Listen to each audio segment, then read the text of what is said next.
Welcome to हम पाक news. Antibiotic अद्वियात के ऐसे नुकसानात जिनका आप तस्वुर भी नहीं कर सकते। एंटीबायोटिक वो अद्वियात होती हैं जो बैक्टीरिया के बाइस पैदा होने वाले इन्फेक्शन के खात्मे के लिए इस्तेमाल करवाई जाती हैं। एंटीबायोटिक 18वीं सदी की इजाद है। सबसे पहले पेनिसिलिन बतौर एंटीबायोटिक इजाद की गई। ये फफूंदी से तैयार की गई थी। दुनिया भर में एंटीबायोटिक के इस्तेमाल में 36% इजाफा हुआ है और पाकिस्तान में भी एंटीबायोटिक अद्वियात के इस्तेमाल में रोज़ बरोज़ इजाफा होता चला जा रहा है। देखा गया है कि पाकिस्तान में मामूली नोयत की बीमारी में भी एंटीबायोटिक का इस्तेमाल करवा दिया जाता है।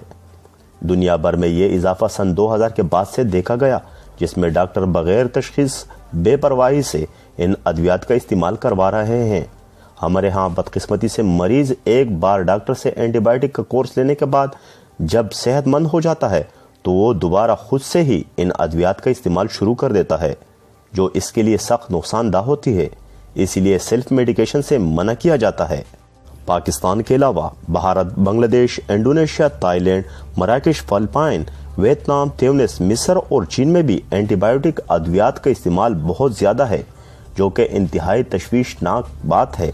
इनमें से ज़्यादातर ममालिक वो हैं जो तरीक़े पजीर हैं।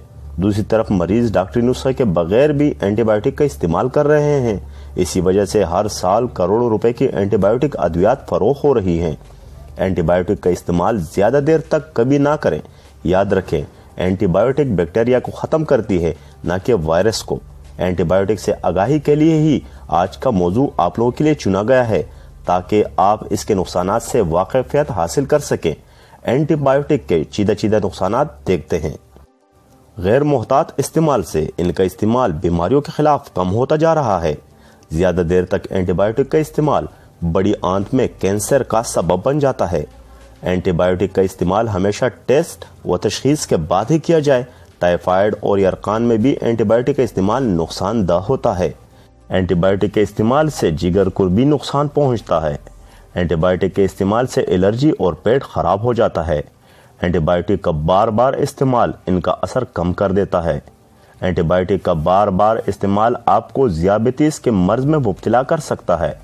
एंटीबायोटिक जब खून के ज़रिए आपके जिस्म में दाखिल हो जाती है तो ये बैक्टीरिया को ख़त्म कर देती है, लेकिन हमारे जिस्म में कुछ अच्छे बैक्टीरिया भी होते हैं।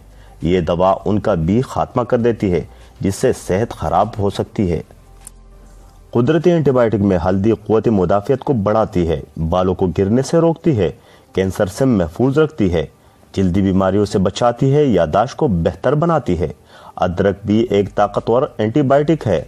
अदरक मर्दाना कमज़ोरी, औरतों के मखसूस बीमारी, दांत दर्द, दिल, जिगर और कोलेस्ट्रॉल से महफूज रखती है। इसके अलावा प्याज, अरवी, लहसुन और शहद भी बेहतरीन एंटीबायोटिक के तौर पर इस्तेमाल की जा सकती है, जिनके बेशुमार फ़वाइद हैं। अगर आपने अभी तक हमारा न्यूज़ चैनल सब्सक्राइब नहीं किया तो हम पाक न्यूज़ सब्सक्राइब करें, ताकि हर आने वाली वीडियो आप सबसे पहले देख सकें।